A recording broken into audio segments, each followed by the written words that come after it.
जा रहे हैं, ये वोल्टेज की तरफ इशारा है। आप माइनस से प्लस की तरफ जा रहे हैं, पीक पे पहुंचोगे तो +40 है, यहाँ -70 है। तो जब आप ऊपर जा रहे हैं तो क्या करना जा रहे हैं, +40 की तरफ जा रहे हैं। आप जब इस पीक पे पहुंचेंगे तो आप देखिए यहाँ पॉजिटिव हुआ, यानी ये जो पीक है ना, ये इंटरनल साइटोप्लाज्म को शो कर रहा है, बाहर को इग्नोर कर दे।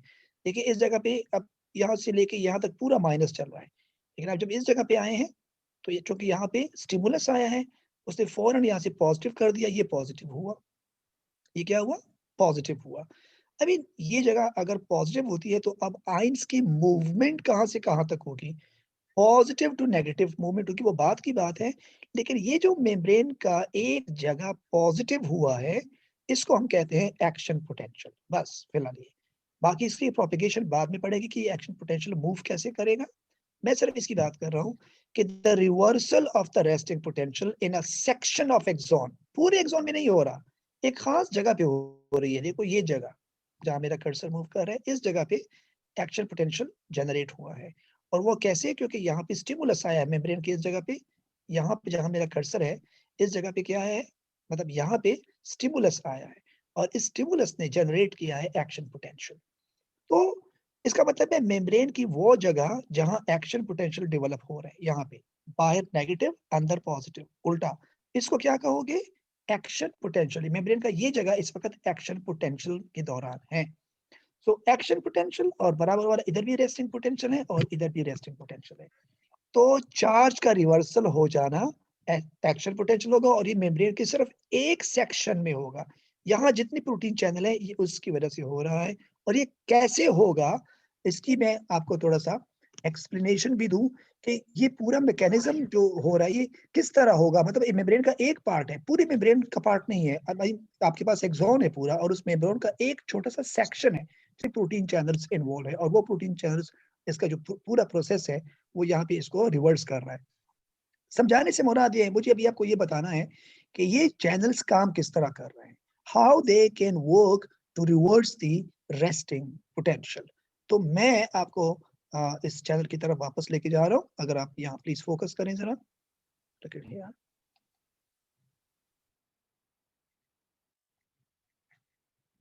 ये देखिएगा। अब ये एक्शन पोटेंशियल है। बेटा आप एक बात मुझे बताएं, मैं चले रेस्टिंग पे, रेस्टिंग से ही समझा देता हूँ। रेस्टिंग तो आप समझ गए। थोड़ी देर के लिए सोचिएगा कि अगर मैं इस चैनल को, जो कि सोडियम पोटेशियम पंप है, इसको मैं क्लोज कर दूं, ठीक है, मैं आपको यहाँ पे दिखा देता हूँ। अगर मैं इस सोडियम पोटेशियम पंप को बंद कर दूं तो इसका मतलब है जो सोडियम गए हैं और जो पोटेशियम अंदर है उनकी डिफ्यूजन पहले होगी, फिर इक्विलिब्रियम आ जाएगी, रुक जाएगा प्रोसेस क्योंकि आपने इसको बंद कर दिया। और आपसे ये कहूं कि इस प्रोसेस को पूरा उल्टा कर दो, यानी सोडियम के चैनल्स 4 कर दो और पोटेशियम के चैनल्स 1 कर दो, या पोटेशियम के कम कर दो या पोटेशियम को बंद कर दो। तो आपको क्या लगता है क्या होगा? देखिए ये बंद हुआ, सोडियम बाहर नहीं जा रहा, पोटेशियम अंदर नहीं आ रहा, ठीक। और ये चैनल सारे सोडियम के हैं फॉर एग्जांपल। तो सोडियम तो आपको पता है अंदर से बाहर आता है या बाहर से अंदर जाता है? पता है तो मैंने कहाँ से कहाँ आता है? बाहर से अंदर आ, क्योंकि देखो ना ये सोडियम चैनल है, नजर आ रहा है। अगर ये वाले चैनल सारे खुल गए तो सोडियम अंदर आता रहेगा, आधा रहेगा, और पोटेशियम का एक ही चैनल है। तो अगर एक पॉजिटिव आयन जा रहा है और इसके मुकाबले में बहुत सारे पॉजिटिव अंदर आयन आ रहे हैं और यहाँ ये भी रुका हुआ है, तो थोड़ी देर के लिए ये मुस्तकिल नहीं होगा, थोड़ी देर के लिए क्या होगा, इंटरनली सोडियम आयन की कॉन्सेंट्रेशन ज्यादा हो जाएगी और चूंकि पोटेशियम भी यहाँ पे जमा है वो भी कम जा रहा है, तो for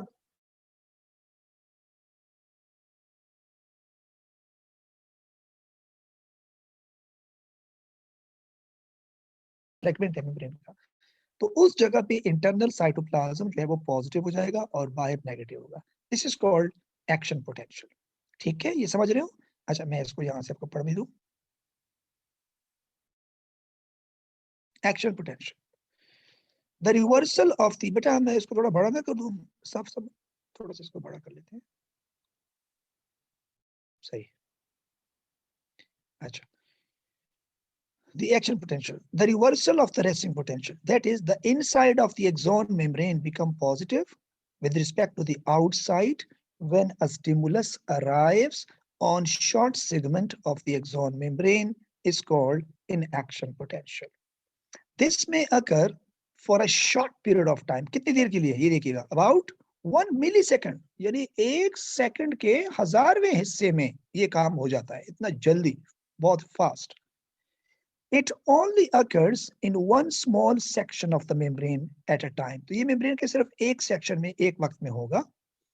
The events of the action potential can be recorded using an oscilloscope to give a record in the shape of a spike. Spike diagram can be seen on the next page. This allows the time sequence of the action potential more clearly. Both the production of the action potential, यानी depolarization, and the recovery of the resting potential, यानी repolarization. ठीक है, इससे पहले कि मैं diagram की तरफ जाऊं, ये 2-3 चीजें नई आई है जिसमें आपको समझाना है इस पैराग्राफ को। ऑसिलोस्कोप आप लोग जानते हो, जो कि फिजिक्स में आप लोग यूज करते रहते हो, डिवाइस है। तो इस ऑसिलोस्कोप्स के थ्रू हम जाहिर सी बात है इलेक्ट्रिक करंट है या एक किस्म का वेव्स जो है वो जनरेट होता है जब इलेक्ट्रिकल सिग्नल जनरेट होते हैं। तो एक्शन पोटेंशियल को हम मेजर कर सकते हैं in the form of a spike diagram. जैसे ऑसिलोस्कोप पे स्पाइक बनते हैं ना ग्राफ में, इसी तरह यहाँ हम स्पाइक डायग्राम यूज करते हैं। अगले पेज पे बताऊंगा स्पाइक डायग्राम को किस तरह यूज करते हैं। लेकिन यहाँ एक चीज और याद रखो कि दो वर्ड लिखे हैं इसने, डिपोलराइजेशन एंड रिपोलराइजेशन। इससे पहले आपने पढ़ा था पोलराइजेशन। पोलराइजेशन का मतलब होता है रेस्टिंग पोटेंशियल में, यानी रेस्टिंग पोटेंशियल में मेम्ब्रेन का जो स्टेटस होता है वो पोलराइज स्टेटस कहलाता है। If somebody asks you what is the status of the membrane at the time when there is a resting potential, membrane अगर रेस्टिंग पोटेंशियल में वो कोई सिग्नल पास ना हो रहा हो तो उस वक्त उसको कहलाते हैं पोलराइज स्टेट। क्यों? अंदर 70 -70 बाहर पॉजिटिव, इसलिए पोलराइज स्टेट। अच्छा, फिर होता है डीपोलराइज। अगर आपसे कहते हैं कि मेम्ब्रेन का डीपोलराइज स्टेट किसे कहते हैं, तो अभी जो आपको मैंने एग्जाम दिखाया था, मेम्ब्रेन का एक छोटा सा सेक्शन जहां इंटरनल साइटोप्लाज्म पॉजिटिव था और बाहर नेगेटिव था, reversal of the action, reversal of the resting potential. यानी अगर आप रेस्टिंग पोटेंशियल को रिवर्स करते हो, आई मीन अंदर वाला +40 और बाहर नेगेटिव, तो फिर हम कहते हैं एक्शन पोटेंशियल। और एक्शन पोटेंशियल के अंदर जो मेम्ब्रेन का स्टेटस होगा वो कहलाएगा depolarise status of the membrane. तो polarise state and depolarise state में फर्क पता चला। अगर मेम्ब्रेन रेस्टिंग कंडीशन में है तो पोलराइज, अगर वहां से स्टिमुलस गुजर रहा है तो जहां से स्टिमुलस गुजर रहा है उसको कहेंगे डीपोलराइज स्टेट। और जब मेम्ब्रेन से स्टिमुलस गुजर जाए तो वो वापस अपने ओरिजिनल शेप में आ जाता है, यानी वापस पोलराइज हो जाता है। लेकिन अब उस जगह को आप पोलराइज नहीं कहोगे, बल्कि क्या कहोगे? रीपोलराइज। यानी अगर वो वापस रेस्टिंग पोटेंशियल रिकवर करता है और वहां से सिग्नल गुजर जाए तो फिर उसको हम कहेंगे रीपोलराइज। तो 3 बातें, पोलराइज जहां स्टिमुलस पहुंचा नहीं है अभी, डिपोलराइज जहां से स्टिमुलस गुजर रहा है, और रिपोलराइज जहां से स्टिमुलस गुजर चुका। तो ये तीनों स्टेटस आपने याद रखने हैं मेम्ब्रेन के लिए। और मैंने बताया था कि जहां से स्टिमुलस गुजरेगा अभी पहुंचा नहीं है, वहां इंटरनल साइटोप्लाज्म -70, जहां से गुजर रहा है वहां साइटोप्लाज्म +40, और जहां से गुजर चुका वो वापस -70 पे आ जाएगा। ठीक है, तो मैं अब आपको इसकी डिटेल पहले डायग्राम दिखा रहा हूँ, ये देखिएगा प्लीज।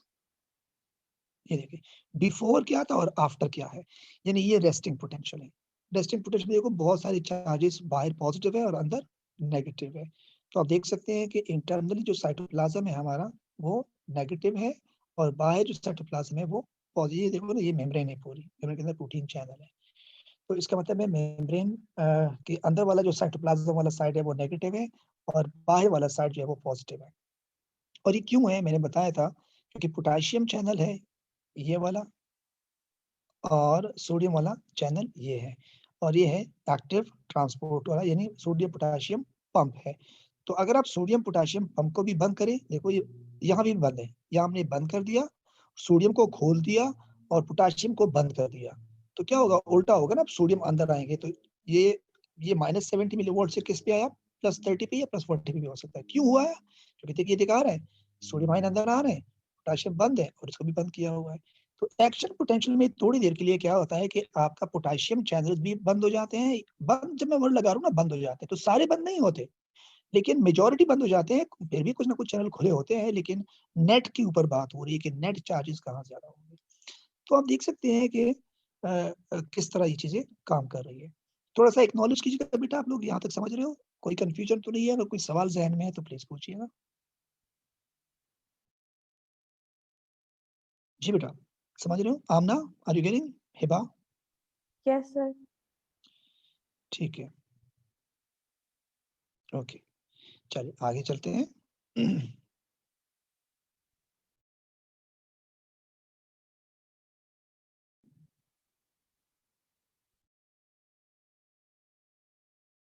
ये ग्राफ ज़रा देखिएगा, ये ग्राफ किस चीज़ का है? ये ग्राफ जो है ना, ये मेम्ब्रेन की परमेबिलिटी को कंपैरिजन है सोडियम और पोटेशियम की मेम्ब्रेन की परमेबिलिटी देखनी है। एक सवाल मैं पूछ रहा हूँ, ज़रा मुझे जवाब दें, जहाँ से आप भी देखिएगा ज़रा, और अगर आप फिलहाल आप भी हो, तो जो भी देना चाहें जवाब। मुझे एक बात बताओ, कौन से चैनल ज़्यादा देर तक ओपन है?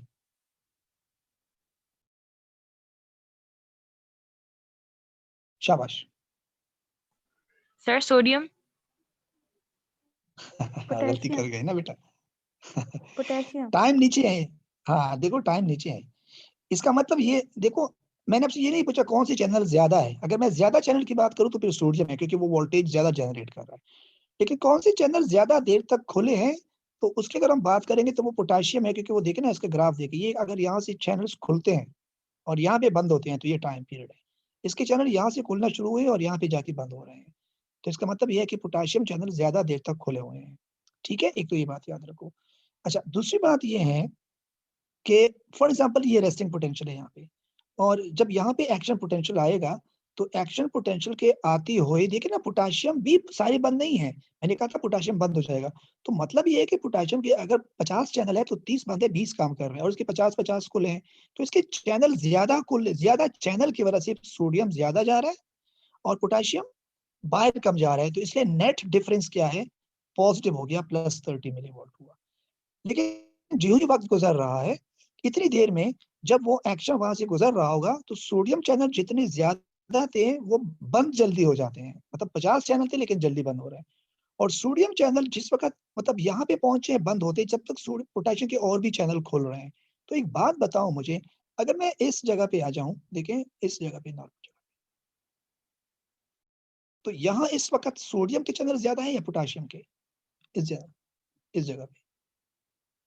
देखो, अगर मैं इस जगह को कंपेयर करता हूँ इस टाइम पीरियड को, तो यहाँ तो सोडियम के ना होने के बराबर है, पोटेशियम के चैनल ज़्यादा देर तक खुला हुआ है ना? तो इसका मतलब है कि पोटेशियम जो है उसकी परमेबिलिटी ज़्यादा है सोडियम के मुकाबले। इसका इम्पैक्ट क्या होगा? इसका इम्पैक्ट समझाना चाह रहा हूँ।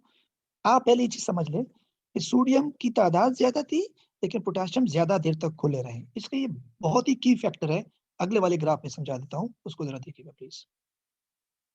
ये देखिए, पहले इवेंट्स पढ़ें, इवेंट्स क्या है?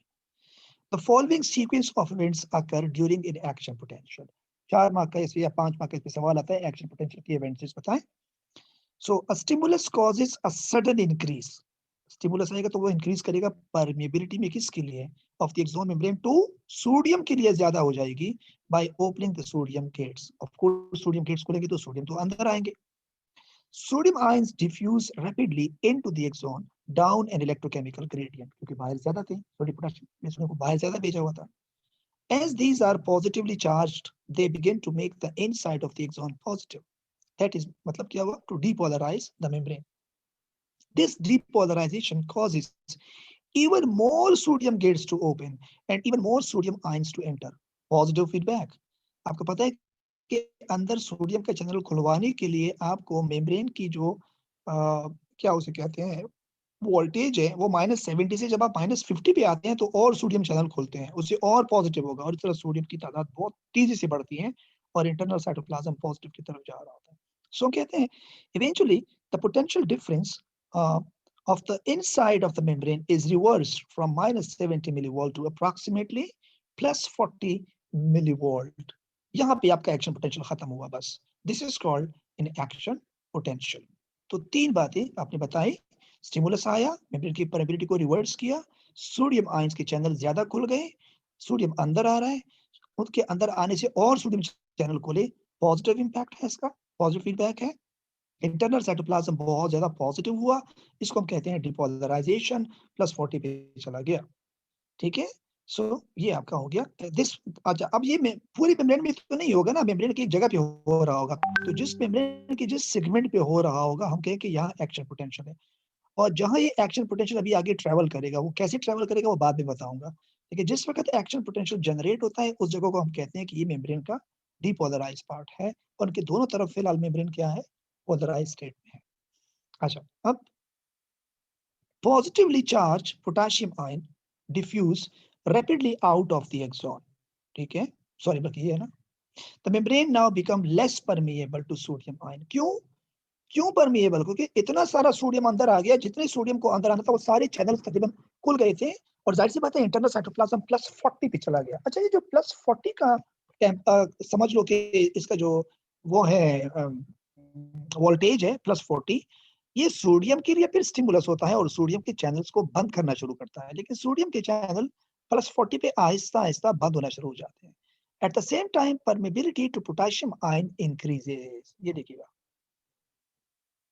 अगर आप इस पॉइंट पे आते हैं ना नीचे, तो यहाँ इसकी परमेबिलिटी ज्यादा स्टीप हो जाती है। देखो पहले यहाँ से आहिस्ता से बढ़ रही थी, और इस पॉइंट पे अगर आप आते हैं तो परमेबिलिटी पोटेशियम की बढ़ना शुरू हो जाएगी, क्योंकि सोडियम के गेट्स यहाँ पे क्लोज होना शुरू हो जाएंगे, यहाँ से क्लोज होना शुरू हो जाएंगे, और ये बंद हो रहे हैं, सोडियम के चैनल्स बंद हो रहे हैं इसलिए। और ये क्या हो रहे हैं, इसकी परमेबिलिटी ज्यादा है क्योंकि इसके चैनल्स खुले हैं।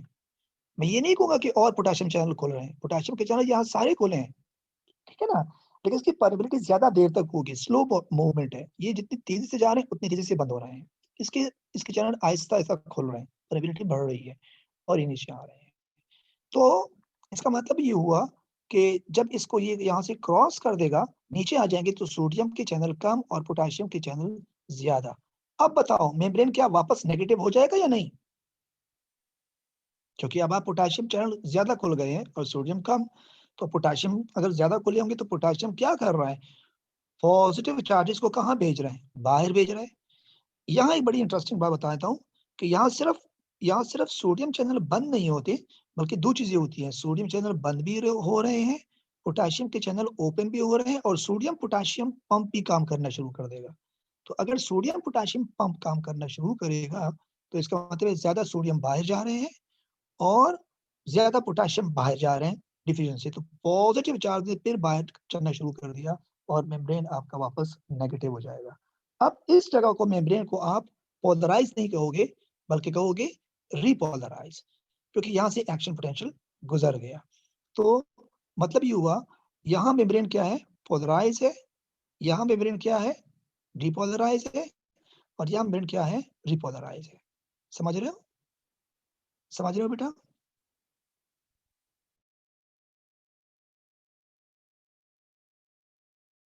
So the membrane now become less permeable to sodium ions. The membrane now become less Sir? permeable. जी बेटा, सर ये पोलराइज वाली बात फिर से रिपीट कर देंगे प्लीज, स्टार्टिंग में जो पोलराइज, ग्राफ में आपने बताया था। बिल्कुल ठीक। पोलराइज का मतलब होता है कि अगर इंटरनल साइटोप्लाज्म नेगेटिव हो, जैसे रेस्टिंग पोटेंशियल में होता है, और बाहर टिश्यू फ्लूइड पॉजिटिव हो, यानी -70 मिलीवोल्ट, तो इस स्टेटस को कहते हैं कि इस वक्त मेम्ब्रेन पोलराइज स्टेट में है, यानी इनसाइड -70 और बाहर +40, तो ये पोलराइज स्टेट है। और अगर एक्शन पोटेंशियल वहां होता है तो अंदर हो जाएगा +40 और बाहर जो जाएगा अंदर होगा +40 और बाहर होगा, वो हम शो नहीं करते, सिर्फ एक वैल्यू लिखते हैं। तो अगर साइटोप्लाज्म -70 है तो मेम्ब्रेन क्या है, पोलराइज है। अगर साइटोप्लाज्म +40 है तो फिर मेम्ब्रेन क्या है, डीपोलराइज है। समझ गए बेटा? Are you getting? Kindly acknowledge कीजिएगा बेटा। ये सर समझ में आ गया, thank you. Okay, no problem, ठीक है। Zaim is here? He's not here, I think, still. Right. Anyway, so let's move now.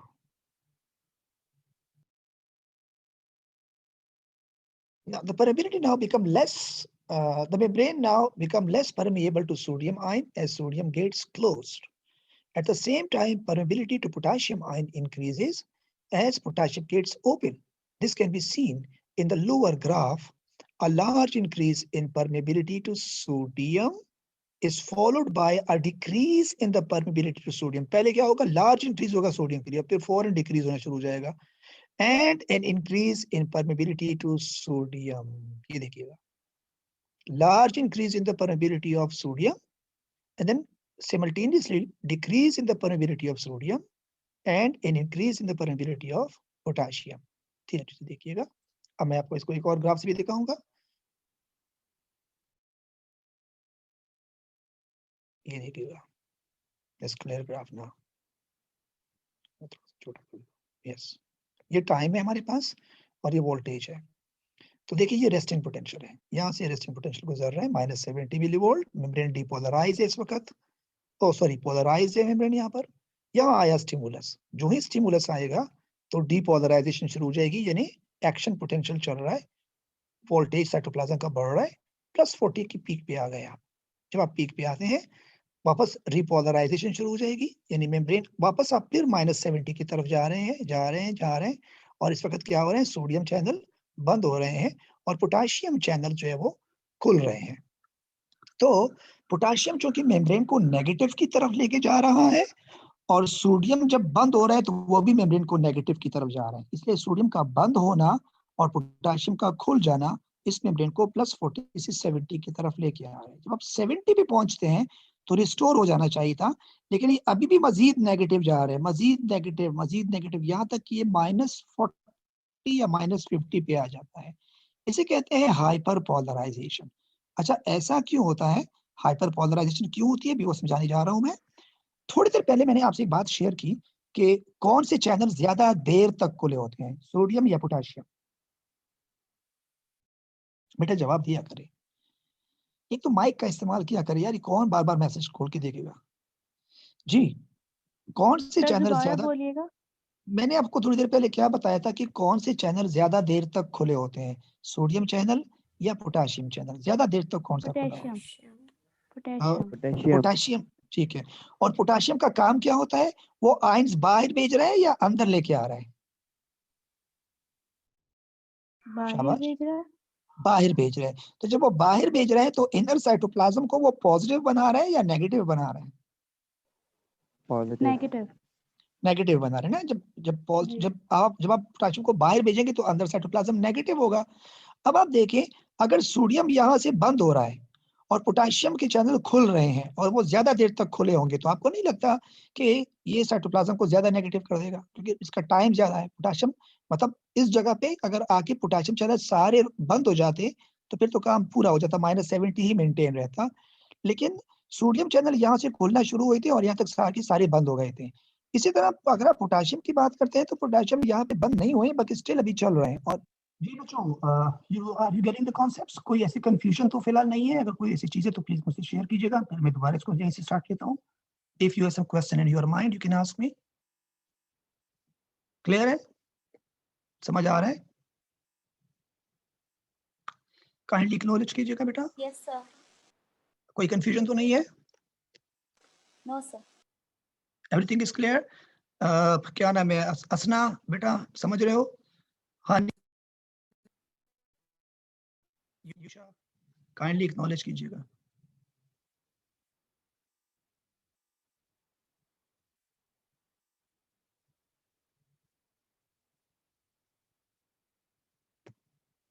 बेटा समझ रहे हो सब? All of you are getting?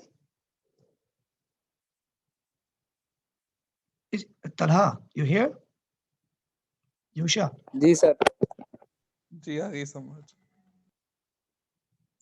कोई कंफ्यूजन तो नहीं है? कोई है बात तो पूछ लीजिएगा. I am here now, I am here. अगर कोई सवाल पूछना हो तो सर बस सवाल ये है कि सर के जो स्टिमुलस होता है, जैसे देखिए हमें हर वक्त सेंसेशन होती है, जैसे कि हर वक्त आवाज आती है, हर वक्त मतलब फील कर रहे होते हैं. जी बिल्कुल. तो ये सब स्टिमुलस होता है, जी. जो सेंसेशन होता है. एग्जैक्टली मतलब जिस चीज को आप फील कर रहे होंगे ना, वो स्टिमुलस की वजह से फील करते हो. अगर किसी चीज, जैसे फॉर एग्जांपल आप अपने रूम के अंदर बैठे हो और बाहर जो चौरंगी है डिस्को बेकरी की तरफ, वहां पे कोई गाड़ी जाके वो हॉर्न बजा रही है, तो उसका हॉर्न आप फील नहीं करते क्योंकि उसका स्टिमुलस इतना शार्प नहीं है कि आप तक पहुंच सके. तो क्योंकि हर एक स्टिमुलस अगर हमें पहुंचता तो फिर तो बहुत ज़्यादा डिस्टॉर्शन होती है, हमें प्रॉब्लम्स होती। इसलिए स्टिमुलस का अपना एक थ्रेशोल्ड होता है कि कितना स्टिमुलस आप फील कर सके, आपके पैरामीटर में कितने पैरामीटर में आपको सेंसेशन फील हो। तो ये इसकी डिटेल अभी इंशाल्लाह मज़ीद आगे हम पढ़ेंगे। थोड़ा-सा अगर आप फोकस करेंगे, आई नीड योर कंसंट्रेशन। असल चीज़ होती है आपका फोकस होना, लेक्चर पे फोकस होना। क्योंकि अगर आप चीज़ को मिस कर जाते हैं तो फिर वो इसको लिंक करना बड़ा मुश्किल होता है। तो प्लीज़ आप लोग फोकस रहें, मैं आपके साथ कनेक्टेड हूँ और वीडियो दोबारा चल रही है, ठीक है? पोटेशियम आई मीन जो हमारी वोल्टेज है वो -30 पे पहुंचते हैं, तो ये इतना ज़्यादा साइटोप्लाज्म को अफेक्ट कर लेता है कि एट द सेम टाइम जो पोटेशियम चैनल्स है वो बंद हो जाते हैं। आई मीन मैंने पहले कहा था कि सोडियम और पोटेशियम इन दोनों के लिए अलग-अलग एनवायरनमेंट चाहिए। सोडियम आयन उस वक़्त तक ज़्यादा खोलते हैं जब एनवायरनमेंट पॉजिटिव होता है। देखिए ना, ये पॉजिटिव फीडबैक है। सोडियम अंदर आ रहा है, डीपोलराइजेशन हो रही है, मज़ीद सोडियम आ रहा है, यहाँ तक कि पीक पे पहुँच गया, सारे सोडियम चैनल खुल गए। उसके थोड़ी देर बाद फिर उसको बंद होना पड़ता है, इनएक्टिव करना पड़ता है। अब सोडियम बंद होंगे तो आहिस्ता-आहिस्ता आपका जो वोल्टेज है फिर नीचे आ रहा है और वोल्टेज नीचे आने का मतलब होता है कि आप किसको चैलेंज कर रहे हो? पोटेशियम को। पोटेशियम माइनस एनवायरनमेंट को पसंद करता है और सोडियम प्लस को। जब सोडियम बंद होते हैं तो वो ऑटोमैटिकली पोटेशियम को तेज़ करते हैं और यहाँ तक कि सोडियम के चैनल सारे बंद हो जाएँगे, तो पोटेशियम भी अपनी पीक पे, जिस तरह ये अपनी पीक पे पहुँचे था, इस तरह पोटेशियम भी अपनी पीक पे पहुँचेगा। तो जब पोटेशियम अपनी पीक पे पहुंच जाता है, आई मीन -50 पे, इसको कहते हैं हाइपर पोलराइजेशन। और इस जगह पे आते ही फौरन ये स्टिमुलस होता है किसके लिए? सोडियम पोटेशियम पंप के लिए। तो यहाँ से फिर सोडियम पोटेशियम पंप शुरू हो जाएगा और वापस नॉर्मल लेवल पे आ जाएगा, यानी रेस्टिंग पोटेंशियल दोबारा मेंटेन हो जाएगी। तो इसका मतलब है जब भी कोई एक्शन पोटेंशियल एक जगह से गुजर रहा हो मेम्ब्रेन से, तो पहले अगर वहाँ पे वो रेस्टिंग पोटेंशियल में है, तो पहले वो डिपोलराइज़ होगा, फिर वापस वो रिपोलराइज़ेशन हो ही होगी, लेकिन रिपोलराइज़ेशन के साथ-साथ एक हाइपर पोलराइज़ेशन का टाइम होता है, जिसमें मेम्ब्रेन और ज़्यादा, जिसमें साइटोप्लाज़्म और ज़्यादा नेगेटिव हो जाता है। So this is the story actually what is potassium is going to do and what sodium is going to do. So it's clear now? Any question? No, sir. No sir. अच्छा, अच्छा, ठीक है। Okay, let's me to explain the graph now. अब इसको आगे वाले graph को हम थोड़ा-सा जो एक्शन पोटेंशियल है उसको थोड़ा-सा पढ़ लेते हैं। अच्छा, इस पूरे ग्राफ में आपका एक्शन पोटेंशियल कहाँ है? ये आपका एक्शन पोटेंशियल है, जो पीक है आपका, मतलब एक्शन पोटेंशियल यहाँ पे खत्म हो जाएगा, जब आप डिपोलराइजेशन पे होते हैं। अब ये एक्शन पोटेंशियल की वापसी है, रिवर्सल है। अब फिर वापस जा रहे हैं रिकवरी पे। ये रिकवरी है, नॉर्मल, और ये क्या है? एक्शन पोटेंशियल है, और ये क्या है? Resting potential. So resting potential, action potential and then recovery, ये पूरी की पूरी रिकवरी है और देन हाइपरपोलराइजेशन, ठीक है? मतलब रिकवरी पीरियड में आपकी हाइपरपोलराइजेशन भी आ जाएगी। मतलब रिकवरी पे आप आगे, जब आप रिकवर पॉइंट पे पहुँचेंगे तो रुकेंगे नहीं, मज़ीद आगे जाएँगे और फिर वहाँ से रिकवरी पॉइंट पे इस तरह आएँगे, क्योंकि यहाँ से आपका जो सोडियम पोटेशियम पंप है, वो काम करना शुरू करेगा, पोटेशियम पंप बंद होना शुरू हो जाएँगे और सोडियम चैनल वापस खोलना शुरू हो जाएँगे। तो इसी तरह इस मेम्ब्रेन को वो रिकवर करते हैं। मैं आपको थोड़ा-सा इसकी डिटेल यहाँ बता देता हूँ। So look at here. The membrane now become less permeable to sodium ions as sodium gets closed. At the same time, permeability to potassium ion increases as potassium gets open. This can be seen in the lower graph. A large increase in the permeability to sodium is followed by a decrease in the permeability to sodium and an increase in permeability to potassium. Achha. Positively charged potassium ion diffuse rapidly out of the axon, बाहर जा रहे, making the inside of the membrane negative again. अंदर membrane दोबारा वापसी की तरफ negative की तरफ जा रही है. The membrane has been repolarized. क्यों? क्योंकि आप वापस +40 से नीचे आ रहे हैं. And the resting potential of approximately -70 millivolt has been restored. ठीक है? अब फिर क्या होता है 7 पे? For a brief time, थोड़ी देर के लिए, for a brief time, the membrane become hyperpolarized. What is hyperpolarized? बता रहे हैं. It is more negative than the usual resting potential. जो आपका usual resting potential है उससे ज़्यादा negative हो जाएगा. This is because the membrane still has an increased permeability to potassium ion, क्योंकि potassium ion ज़्यादा देर तक खुले होते हैं, अभी भी इसकी permeability चल रही है. पोटेशियम के लिए और वो बाहर जा रहे हैं, इससे मजीद नेगेटिव होगा। अच्छा, उसके बाद क्या होगा? Finally the potassium gates close. ये किस जगह की बात कर रहे हैं? ये देखिएगा, ये यहाँ की बात कर रहे हैं। जब आप यहाँ पहुंचते हैं तो आखिर में क्या होगा? पोटेशियम के गेट्स बंद होना शुरू हो जाएंगे। बहुत, जिस तरह सोडियम बहुत ज्यादा पॉजिटिव पे बंद हुआ था, इस तरह ये पोटेशियम बहुत ज्यादा नेगेटिव पे बंद हो जाएंगे। ठीक है। Finally the potassium gates close and resting level of permeability are re-established for both sodium and potassium ion. The action of the sodium potassium pump also restores the normal concentration for sodium and potassium ions on the inside and outside of the axon membrane. That is the story of action potential with different stages, as I have explained. Yes. Any confusion? जहां से clear है? Okay, जी sir. ठीक है। And what about you Hazra, is it clear? Mehdi? Yes Sana? So all of you are getting? All clear, sir. It's sure there should be no confusion because it's a bit confusing chapters. मजीद अभी complexity बढ़ेगी आगे अगर आपको चीजें समझ में नहीं आई तो चीजों को अपनी अच्छी तरह याद रखें. So now you know the concepts of resting potential and action potential and polarization and depolarization and hyperpolarization. तो एक मैंने नीचे एक नोट लिखा हुआ है, इसको भी जरा पढ़िएगा. Note that ATP is not required to directly cause the action potential. Action potential की stimulus को समझाने के लिए हमें ATP की जरूरत नहीं पड़ती, लेकिन चूंकि but it is required for the sodium potassium pump that maintain the resting potential. जब तक resting potential maintain नहीं होगा, action potential generate नहीं हो सकता, ये आपको पता है. The pumps maintain the ion concentration gradient. The pumps maintain the ion concentration gradient so that sodium can diffuse in passively when required to produce in action potential. बात बड़ी important है. आपने कहा कि एक्शन पोटेंशियल उस वक्त generate होता है जब सोडियम आयन डिफ्यूज होते हैं सेल्स के अंदर पैसिवली. तो भाई पैसिवली तो कोई चीज उस वक्त आएगा ना जब उसकी कॉन्सेंट्रेशन बाहर ज्यादा हो, जब भी वो पैसिवली अंदर आएगा एक्शन पोटेंशियल जनरेट करने के लिए. और उसकी कॉन्सेंट्रेशन बाहर ज्यादा करने के लिए क्या करना पड़ेगा आपको? ऑफ कोर्स आपको एनर्जी खर्च करनी पड़ेगी. इसके लिए एटीपी चाहिए होगी, एक्टिव ट्रांसपोर्ट की जरूरत पड़ेगी. So when there is ATP use, when there is active transport, there should be a large number of ions outside, and that's why they are moved passively inside the cell in the cytoplasm to create action potential. तो यहाँ मैं चाह रहा हूँ कि एक सवाल जहन में घूम रहा है, मैं कहूँ कि आपसे पूछूं, आप नॉलेज यूज करके जवाब दीजिएगा जो भी देना चाहें. क्वेश्चन ये है कि अगर फॉर एग्जांपल एक एक्सॉन है जो इस वक्त रेस्टिंग पोटेंशियल से गुजर रहा है और सारी सोडियम चैनल ओपन हो गए हैं और एक्शन पोटेंशियल खत्म हुआ.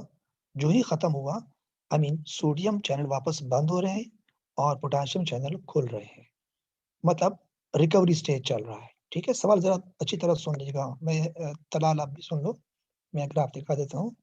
ये देखें, मतलब रीपोलराइजेशन का वक्त चल रहा है, मतलब यहाँ से लेके हम यूं चल रहे हैं, यूं आ रहे हैं, क्योंकि अभी सोडियम चैनल बंद हो रहे हैं और पोटेशियम चैनल खुल रहे हैं. ये स्टेज है. मुझे एक बात बताओ बेटा, ये क्वेश्चन अच्छी तरह सुन लीजिएगा क्योंकि अभी इसको ये कनेक्ट करेगा हमें दूसरे टॉपिक की तरफ, रिफ्रैक्टिव पीरियड की तरफ. तो प्लीज इसको थोड़ा सा फोकस कीजिएगा और मैं आप लोगों से एक्सपेक्ट भी करूंगा कि शायद आप लोग जवाब भी दे देंगे इंशाल्लाह, अगर आपको ये चीज समझ आ जाती है, आ गई हो तो प्लीज सुनिएगा.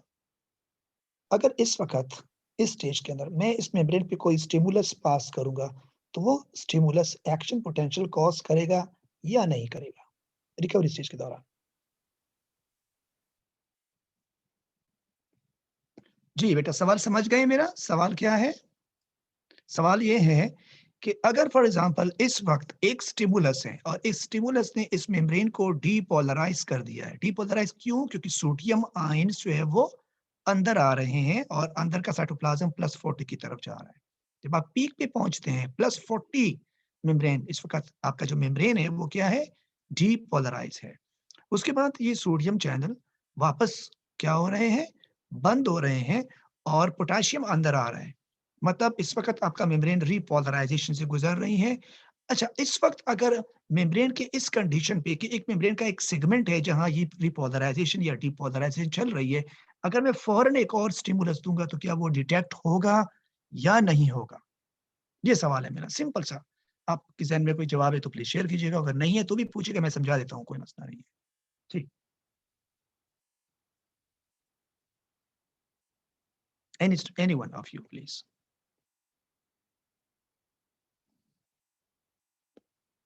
जी बेटा, इस वक्त खामोशी नहीं होनी चाहिए, जवाब तो देना चाहिए ना।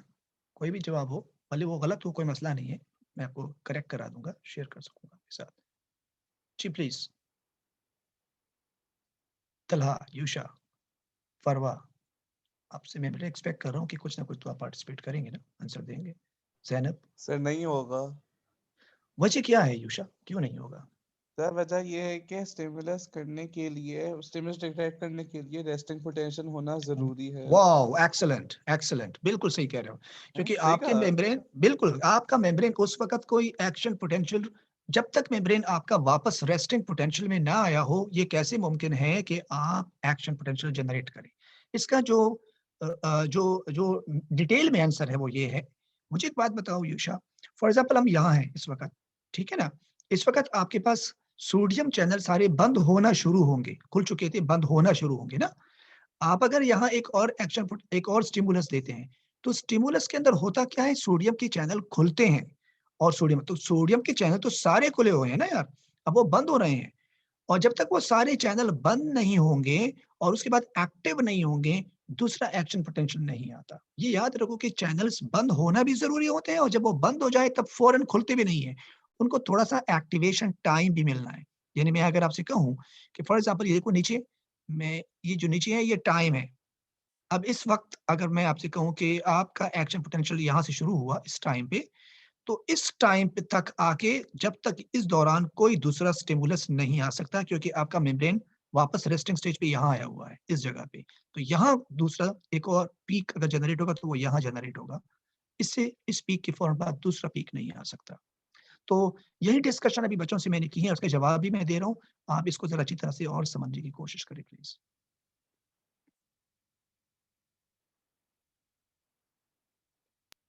मतलब जैसे यहाँ, क्या मतलब, मेरा कहने का मतलब ये है कि अगर हम यहाँ एक और एक्शन पोटेंशियल लाएं तो क्या इसको फौरन दोबारा रिवर्स कर देगा चैनल्स को?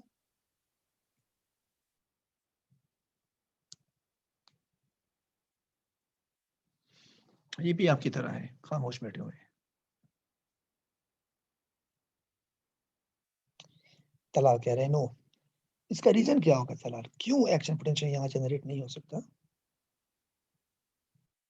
हम ना, आई एम जस्ट आस्किंग कि जिस तरह देखो ना, ये मेम्ब्रेन है पूरा, यहाँ पे एक्शन पोटेंशियल में क्या होता है, सोडियम चैनल खोल रहे होते हैं सारे, ठीक है? अभी एक्शन पोटेंशियल खत्म नहीं हुआ, टॉप पे पहुंचा, ये एक्शन पोटेंशियल कंप्लीट हुआ, अब ये सोडियम के चैनल बंद हो रहे हैं, मतलब रिकवरी हो रही है ना, वापस आ रहा है। और मैंने बताया था कि जिस वक्त सोडियम बंद हो रहा होता है उस वक्त पोटेशियम खुल रहा होता है, यानी मेम्ब्रेन जो है वो नेगेटिव की तरफ जा रही है। मेरा सवाल ये है कि क्या अगर एक एक्शन पोटेंशियल अभी कंप्लीट खत्म नहीं हुआ, मेम्ब्रेन वापस रिस्टोर नहीं हुई, और मैं फौरन दूसरा स्टिमुलस दूं, तो क्या वो स्टिमुलस दोबारा ट्रिगर होगा या नहीं होगा? ये सवाल था।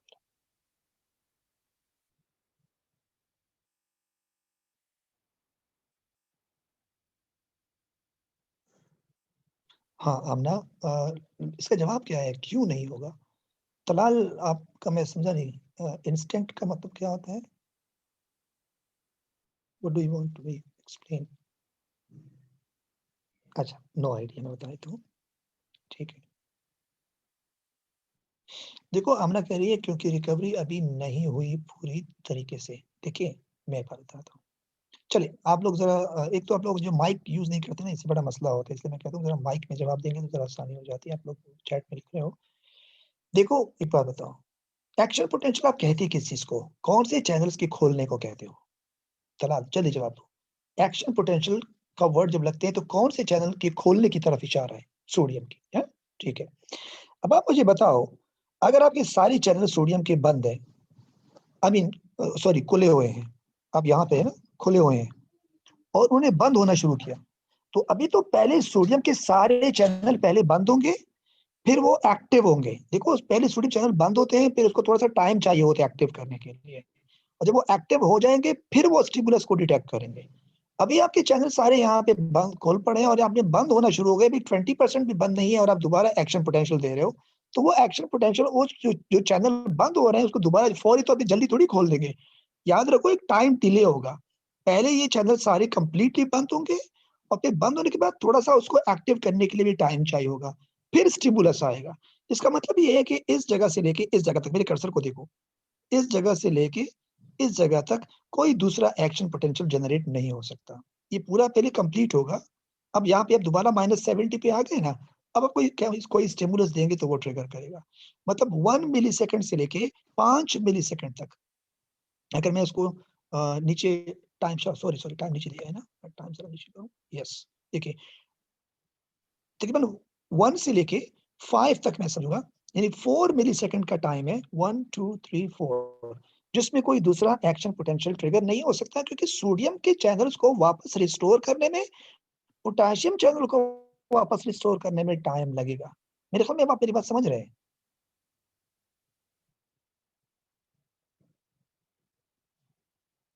Yes, sir. अच्छा, चलो, हाँ, ठीक है, तो ये चीज समझ लो कि क्यों दूसरा एक्शन पोटेंशियल जनरेट नहीं होता वंस द स्टिमुलस। तो इसका मतलब ये हुआ कि जब एक मेम्ब्रेन, न्यूरॉन का एक मेम्ब्रेन एक्शन पोटेंशियल से गुजर रहा होगा, यानी डीपोलराइजेशन से गुजर रहा होगा, उस वक्त तो ऑलरेडी एक एक्शन पोटेंशियल गुजर रहा है, और जब वो अपनी पीक पे पहुंच के एक्शन पोटेंशियल जनरेट कर देगा, फिर उसको वापस जाने के लिए पहले डीपोलराइज होगा, डीपोलराइज से हाइपर पोलराइज पे जाएगा, हाइपर पोलराइज से वापस आएगा पोलराइज स्टेट में, यानी रेस्टिंग स्टेट में, और इस दौरान कम से कम 4 मिलीसेकंड का टाइम लगता है।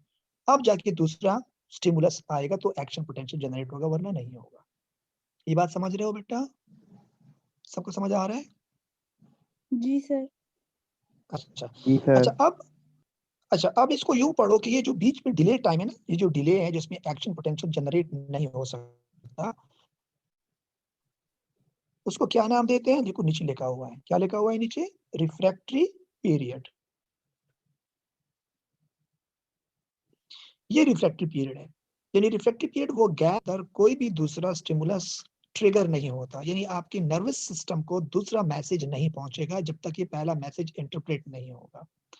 तो अब यहाँ पे मैं आपसे एक सवाल पूछता हूँ कि फॉर एग्जांपल, चलिए चीजें बहुत ज्यादा हो जाएगी, बहरहाल मैं थोड़ा सा, क्योंकि अब ऐसा ना हो कि आप फिर कंफ्यूज हो जाएं, बहरहाल मैं एक जनरल क्वेश्चन आपके इंटरेस्ट के लिए पूछ रहा हूँ, जहाँ से जरा मेरे साथ कम्युनिकेशन में रहो ताकि चीजें आसान होती जाएं। जो मैं पूछता जाता हूँ जवाब देते जाएं साथ साथ में। जहाँ जब देखो दो तरह की स्टिमुलाई होती है, एक स्टिमुलस बड़ा शार्प हो सकता है और एक स्टिमुलस बहुत डल हो सकता है। मसलन मैं एक मिसाल दूं, आप अपने क्लास के अंदर बैठे हैं और अब रोड पे कोई गाड़ी जो है वो हॉर्न बजा रहा है, तो वो हॉर्न की आवाज आपके कान तक पहुंच रही है, तो ये ज्यादा शार्प होगा, या एक आदमी क्लास के अंदर आके आपके ऊपर शाउट करना शुरू करें और आपके कान के बिल्कुल करीब आ जाएं, ये ज्यादा तेज स्टिमुलस होगा? Sir second one. शाउटिंग वाला या गाड़ी वाला? हाँ, शाउटिंग शाउटिंग वाला वाला। ना, क्योंकि तो ये दोनों का स्टिमुलस एक ही जगह पे लग रहा है, यानी आपके कान का जो ट्यूब है, यूस्ट्रिचियन ट्यूब है, जो आप सुनने की जो हिस्सा है, वो आपका रिसेप्टर है, उस पे लग रहे हैं। तो क्या दोनों जगह पे जो एक्शन पोटेंशियल होगा वो सेम होगा या उसमें फर्क होगा? नहीं वो सर, वाला फर्क होगा। स्टिमुलस भी एक्शन पोटेंशियल जनरेट करेगा? अच्छा, तो वो फर्क कैसे होगा? वो फर्क मुझे बताएं कैसे होगा? क्या दोनों दोनों का जो मैग्नीट्यूड होगा वो +40 नहीं होगा? फर्क होगा इसमें? जी सर। जो आई मीन जो मैग्नीट्यूड होता है ना, वो चाहे बहुत शार्प स्टिमुलस हो या चाहे बहुत डल हो, दोनों का मैग्नीट्यूड सेम रहेगा, इस पे फर्क नहीं पड़ेगा। सब बच्चे सुन लो, यानी एक आदमी अगर आपको शाबाशी दे रहे हैं, हल्की सी थपथपी दे रहे हैं कंधे पे, और एक बंदा आपको जोरदार थप्पड़ मार रहा है आपके चेहरे पे, तो दोनों का जो मैग्नीट्यूड होगा वो +40 ही होगा। अब पता कैसे चलेगा कि आपको कोई प्यार से थपथपी दे रहा है या आपको थप्पड़ मार रहा है? स्टिमुलस की शार्पनेस का अंदाजा बेटा किस चीज से होता है? मैग्नीट्यूड से नहीं होता, बल्कि उसके शॉर्ट टाइम से होता है। अगर ये इस लाइन को मैं थोड़ा सीधा कर दूं और उसको जल्दी वापस ले आऊं और फिर फॉरवर्ड वापस घुमाऊं, तो आपको नहीं लगता कि इसका रिफ्रैक्टिव पीरियड कम हो जाएगा? बताओ। जी सर, हो जाएगा। है ना? अगर आप रिफ्रैक्टिव पीरियड को कम करना चाहोगे, यानी आप इसको यूं ले जाने के बजाय यूं ले जाएं और इसको यूं ले आए और इसको भी थोड़ा शॉर्ट करके वापस ले जाएं, तो आपका जो रिफ्रैक्टिव पीरियड होगा वो कम हो जाएगा। अब अगर रिफ्रैक्टिव पीरियड कम हो जाएगा तो आपका जो टाइम है वो 1/4 मिलीसेकंड के बजाय, ये 1 से शुरू है 4 पे खत्म 5 पे खत्म है, हो सकता है कि वो 1 से शुरू होकर 3 पे खत्म हो जाएगा। तो अब दूसरा स्टिमुलस जल्दी जनरेट होगा या लेट जनरेट होगा जहां से?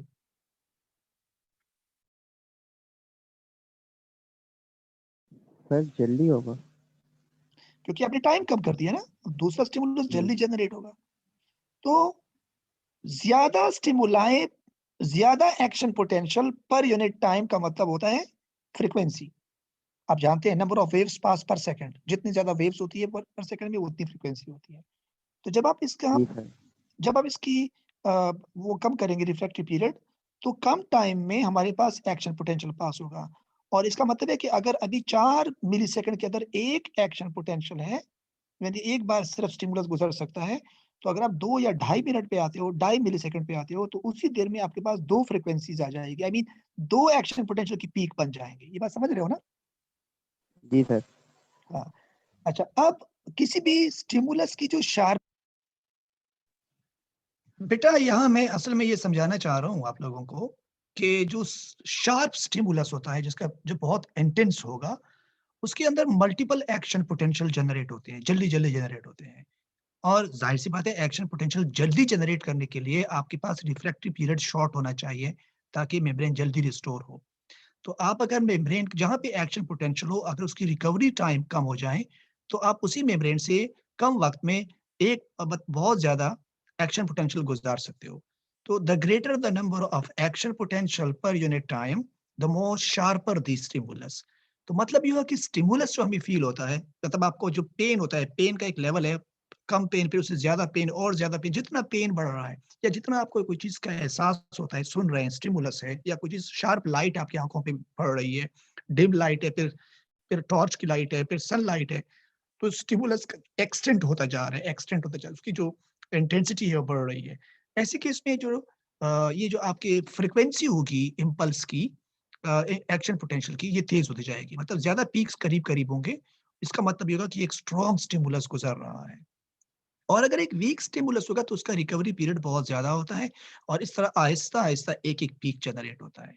तो we are talking in the sense of frequency. तो ये बात यहाँ थोड़ा एक्सप्लेन किया जा रहा है, प्लीज फोकस कीजिएगा। कोई सवाल है तो पूछिएगा।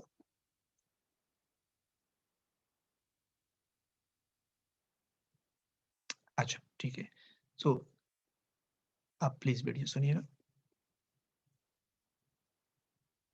आपको महसूस होता हो।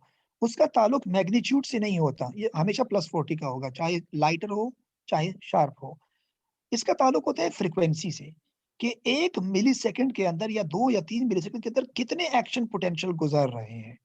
तो इसको कहते हैं क्या चीज, इसको क्या कहेंगे, शार्पनेस ऑफ द स्टिमुलस, कि किसका मैग्नीट्यूड ज्यादा, कितने नंबर ऑफ एक्शन पोटेंशियल पर मिलीसेकंड है। ये आपको बता देगा कि आपका जो इम्पल्स है वो कितना शार्प है।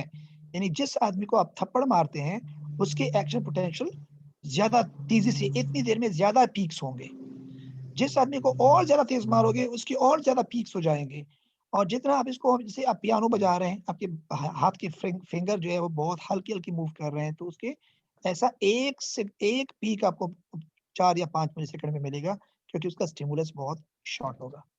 आई think so you are getting my points what the stimulus sharpness is represented by. तो स्टिमुलस की शार्पनेस का ताल्लुक किस चीज से होगा, फ्रीक्वेंसी से होगा या मैग्नीट्यूड से होगा? जल्दी बताओ। फ्रीक्वेंसी से। फ्रीक्वेंसी से होगा। बेटा सब समझ रहे हो? किसी को कोई गड़बड़ तो नहीं है, परेशानी तो नहीं है समझने में? Okay, that's great. चलो ठीक है। अच्छा, अब यहाँ एक और सवाल है जो मैं आप लोगों से पूछना चाह रहा हूँ, बड़ी इंटरेस्टिंग बात है।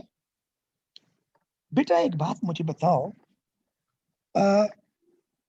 अगर आपसे मैं कहता हूं कि ये जो कि आपके पास 1 मिली सेकंड में, मतलब यू आया और यू वापस आया, 1 मिली सेकंड में एक फ्रीक्वेंसी, मतलब एक एक्शन पोटेंशियल आया, तो 4 मिली सेकंड में आपने 4 पीक बना दिए। ये शदीद इंतहाई हाई किस्म का स्टिमुलस होगा। लेकिन अगर इससे भी कोई चीज ज्यादा हो जाएगी तो फिर क्या होगा? अब तो आप फ्रिक्वेंसी और बढ़ा नहीं सकते। अब क्या होगा? क्या इसका मतलब है आपको मजीद फीलिंग, आपको वो स्टिमुलस मजीद फील नहीं होगा? क्या उसका लिमिट आ जाएगा, खत्म? ऐसा है क्या? दुनिया में जो स्टिमुलस की शिद्दत होती है, जो स्टिमुलस का जो इंटेंस होता है, क्या उसकी लिमिट होती है कि इससे मजीद अगर इस पे आ गए तो इससे मजीद आगे आपको फर्क महसूस नहीं होगा? जितनी तकलीफ होगी या जितना आपकी खुशी है वो। यहाँ जो मेरे सवाल का मकसद था वो ये था कि एक कोई भी स्टिमुलस है और उसका जो रिफ्रैक्टिव पीरियड है वो 4 मिलीसेकंड है। अच्छा, हमने उस इम्पल्स को या उस इम्पल्स कह रहा हूँ, स्टिमुलस को, यानी स्टिमुलस इस वक़्त जो स्टिमुलस हमें फ़ील हो रहा है वो 4 मिलीसेकंड पे फ़ील हो रहा है। इसका मतलब ये हुआ कि ये बहुत डल है, स्लो है। हमने थोड़ा-सा शार्प कर दिया तो रिफ्रैक्टिव पीरियड छोटा हो गया, मज़ीद छोटा हो गया। इसको हम शार्प करते जा रहे हैं। एक आदमी है, वो फॉर एग्ज़ाम्पल आपको पहले हल्का-सा टच कर रहे हैं, फिर आपको जो है वो थप्पड़ मार रहे हैं, फिर वो आपको रॉड से मार रहा है। तो इस तरह आपकी जो सेंसेशन है वो तेज होती जा रही है, रिफ्रैक्टिव पीरियड कम होता जा रहा है और इम्पल्सेस, ये जो फ्रीक्वेंसी है ये बढ़ती जाती है। यहाँ तक कि आप 1 मिलीसेकंड पे पहुंच गए। इतना इम्पल्स, इतनी फास्ट फ्रीक्वेंसी हो गई कि रिकवरी पीरियड इतना छोटा हो गया कि वो 1 मिलीसेकंड में ही खत्म हो जाता है। अब अगर आप इस स्टिमुलस को और शार्प करोगे तो क्या ये 1 मिलीसेकंड से कम होगा? नहीं, 1 मिलीसेकंड लिमिट होता है। 1 मिलीसेकंड के बाद आप रिफ्रैक्टिव पीरियड को और कम नहीं कर सकते। मतलब आप 4 मिलीसेकंड से 1 मिलीसेकंड पे आ गए, जो कि बहुत शदीद किस्म का जो इम्पल्स होगा उसको शो कर रहा होगा। तो इसका मतलब तो ये हुआ कि इम्पल्स की लिमिट होती है। एक जो जो जो स्टिमुलस है उसकी एक लिमिट होती है, उसके बाद उसको आप मज़ीद ज़्यादा फ़ील नहीं कर सकते क्योंकि आपका टाइम कम हो गया, 1 मिलीसेकंड रह गया। तो फिर क्या होगा? क्या दुनिया में किसी शिद्दत की दर्द की, या कोई दर्द जो हम फ़ील कर रहे हैं, क्या उसका कोई लिमिट है या लिमिट नहीं है? तो इसका जवाब मैं इसी रिकॉर्डिंग में दे रहा हूँ। इसको प्लीज़ फ़ोकस कीजिएगा कि आगे इस चीज़ को किस तरह एक्सप्लेन किया जा रहा है। ठीक है? Thank you. तो सुनिएगा प्लीज़।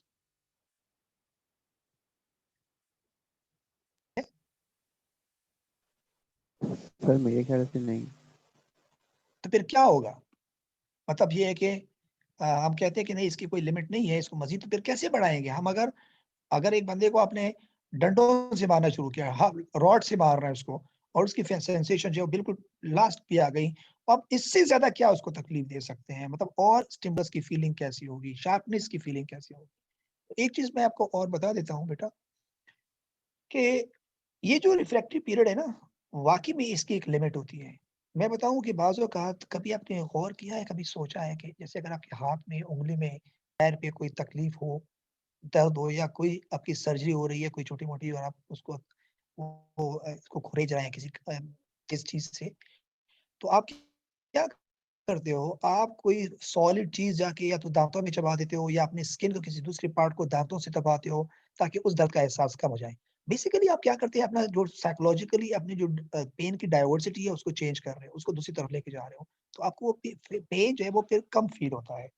ये नर्वस सिस्टम का एक बड़ा इंपॉर्टेंट पार्ट है कि बाज़ औक़ात हम कहते हैं कि जो पेन होती है ना, उसकी एक लिमिट होती है वाक़ई में, इंतहाई लिमिट। अब उससे ज़्यादा क्या पेन होगा? मज़ीद पेन, क्योंकि आप हाई लेवल पे आ गए हो तो उससे मज़ीद आपको वो चीज़ फ़ील नहीं होती।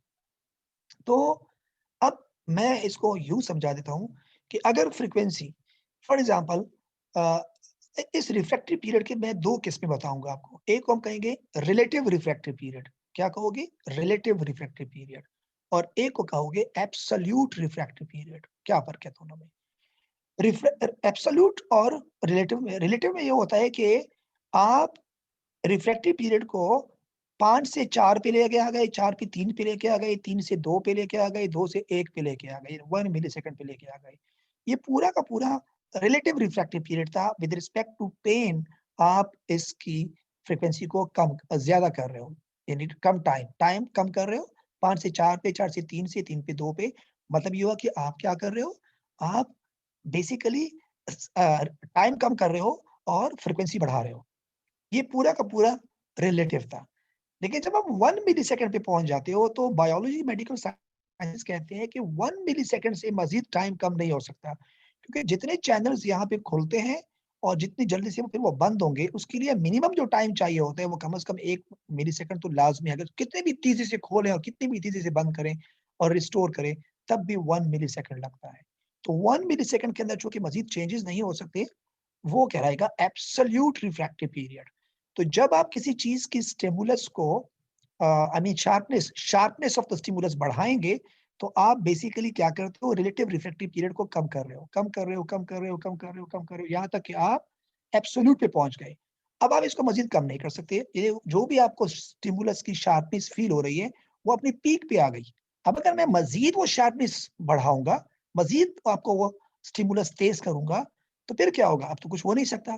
तो फिर बेटा जो नंबर ऑफ न्यूरॉन्स है उस पे फर्क पड़ेगा। अभी फॉर एग्जांपल एक न्यूरॉन में इंपल्सेस चल रहे हैं, ये एक न्यूरॉन है और पीक यूं चल रहा है, तो फिर क्या करेगा, ये जब करेगा दूसरे न्यूरॉन पे पीक। तो 5-6 न्यूरॉन में एक ही स्टिमुलस की पीक्स चल रहे होंगे, इसलिए उसकी शार्पनेस ज्यादा हो जाएगी। मैं इसकी मिसाल आपको यूं दे रहा हूं कि अगर आप रोड पे जा रहे हैं और आप गाड़ी चला रहे हैं बहुत स्पीड से, क्योंकि आपको जल्दी पहुंचना है। क्यों जल्दी पहुंचना है? क्योंकि शार्प स्टिमुलस है, आपको अर्जेंट पहुंचना है, कोई इमरजेंसी है। आपने गाड़ी को भगाना शुरू किया, भगाना शुरू किया, आप भगा रहे हैं, जितनी तेज चला सकते हो आपने गाड़ी चलाना शुरू किया। लेकिन प्रॉब्लम ये होती है कि अब अगर आप देखते हैं कि आप आगे देखते हैं कि आगे ट्रैफिक जाम है, गाड़ियां जा रही हैं, तो फिर आप क्या कहोगे? आप कोई ऐसा रूट देखोगे जिस पे गाड़ियां कम हो, आप फौरन किसी राउंड अबाउट से दूसरे रोड पे जंप करेंगे, तीसरे रोड पे जंप करेंगे, किसी और तरफ मूव करोगे। इसका मतलब है कि जब आप रूट चेंज करते हो तो आप दूसरे न्यूरॉन में जा रहे हो।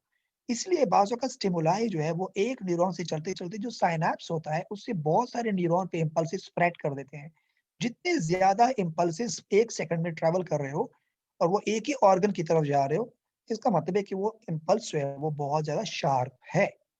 तो ना सिर्फ फ्रीक्वेंसी बल्कि नंबर ऑफ न्यूरॉन, 2 चीज़ें हो गई बेटा, जो आपकी इम्पल्स की शार्पनेस को रिप्रेजेंट करता है कि आपका इम्पल्स कितना शार्प है। क्या वो डल है या शार्प है?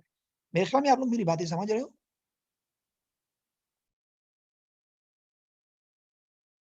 बोलने पे वैसे कोई पाबंदी नहीं है बेटा, बोल सकते हो आप। जवाब दे दिया करो मुझे कम से कम। जी सर, कम से समझ कम में आ रहा है। कम्युनिकेट करो। कोई चीज़ अगर आपको मुश्किल लगे तो पूछ भी लिखो, क्योंकि कितने सारे लोग तुम लोग बैठे हो, जवाब कोई भी नहीं दे रहा। आमना बैठी हुई है, हाजरा है, हिबा है। बेटा एटलीस्ट आप लोग कम से कम रिप्लाई तो करें ताकि मुझे पता चले कि आप लोग क्लास में इसके अंदर बैठे हैं। मिनाहिल है, मरियम है, मेहदी है, तो आप सबको जवाब देना चाहिए ना प्लीज़। एक्नॉलेज करें कि आप लोगों को समझ आ रहा है लेक्चर, ठीक है? Okay sir.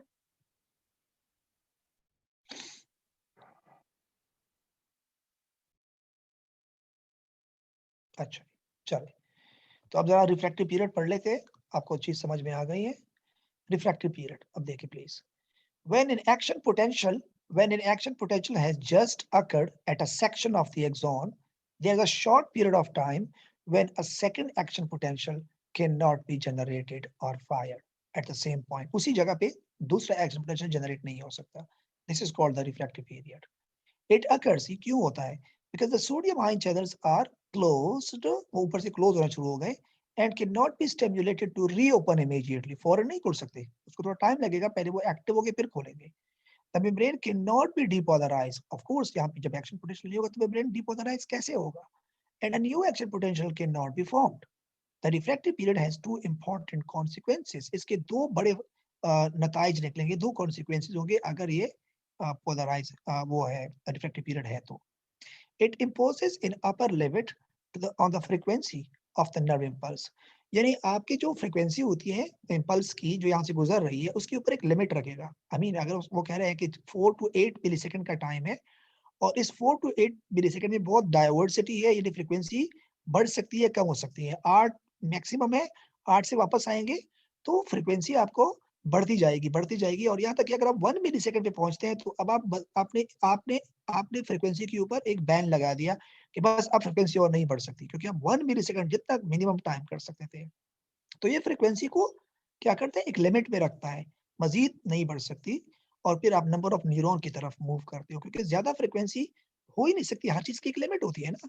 Sodium potassium channel को भी तो ओपन क्लोज करना है, उसका जो टाइम डिले है वो उसको कंट्रोल किया जाता है।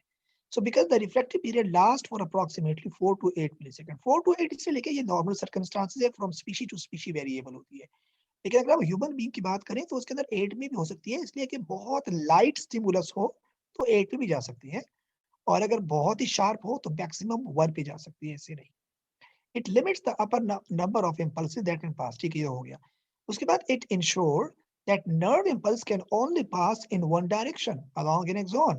They can only pass from one active region to the resting region. Of course, जब आप ये कहते हैं कि यहाँ पे एक्शन पोटेंशियल फायर हुआ है और यहाँ पे वापस ये रिस्टोर हो रहा है, तो इसका मतलब है कि अगर एक्शन पोटेंशियल पहले यहाँ ट्रिगर हुआ था, अब आगे पूरा मेम्ब्रेन का पार्ट है, अब ये मेम्ब्रेन चल रही है कहाँ से, डीपोलराइजेशन गुजर, रिकवरी से गुजर रही है। तो जब वो रिकवरी से गुजर रही है, इसका मतलब है कि ये एक्शन पोटेंशियल ऑफ कोर्स थोड़ी देर स्टे करेगा, अब वापस ये नहीं जा सकेगा।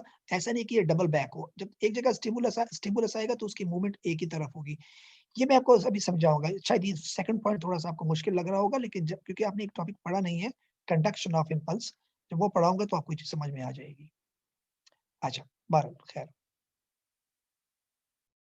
अब दो चीजें हम पढ़ रहे हैं, एब्सोल्यूट और relative refractive period.